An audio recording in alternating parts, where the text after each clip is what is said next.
You ever get that feeling, where's the next big thing in music? You know, the next Nirvana, the next punk rock, that massive culture-shaking movement that just defines a generation? I think a lot of us feel like those seismic shifts are kind of a thing of the past.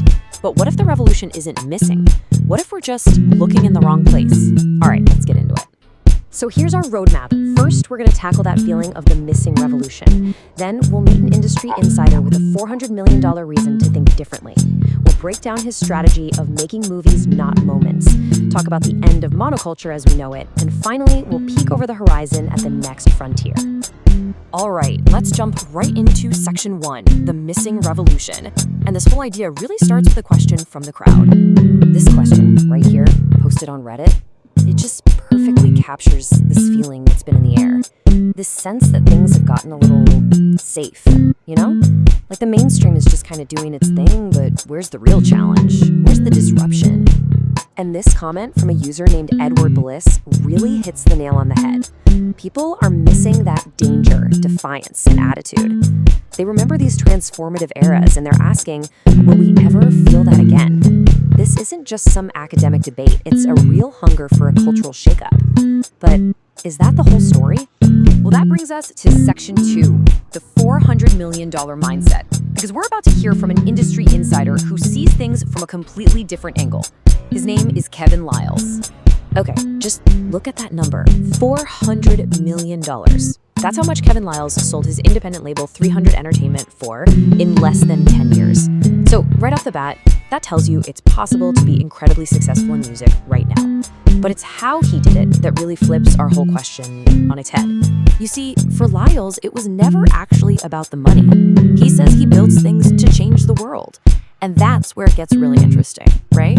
How do you rack up that kind of financial success when your actual goal is cultural impact? It all comes down to his guiding principles. First, he puts culture before cash. He believes in adapting and flowing like water. He operates with the scrappy mindset of an indie label, but uses the power and resources of a major.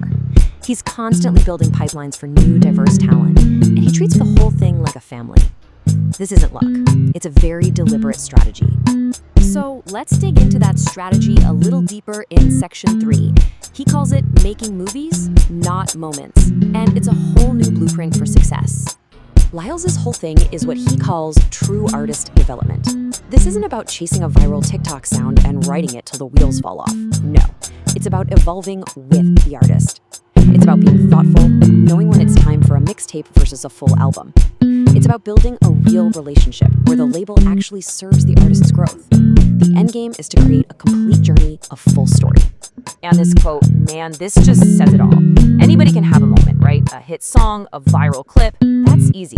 But Liles, he's in the business of making movies, crafting these long-term stories, building entire careers. He's playing chess in an industry that's often playing checkers.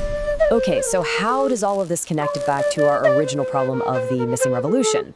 Well, that brings us to section 4, the end of monoculture. It's time we start redefining what a revolution even looks like. Just think about it for a second. Back in the day, if you wanted to start a revolution, you knew who the enemy was. You had these giant gatekeepers, MTV, major radio, the big record labels that controlled everything. But look at the world now. MTV has been replaced by TikTok.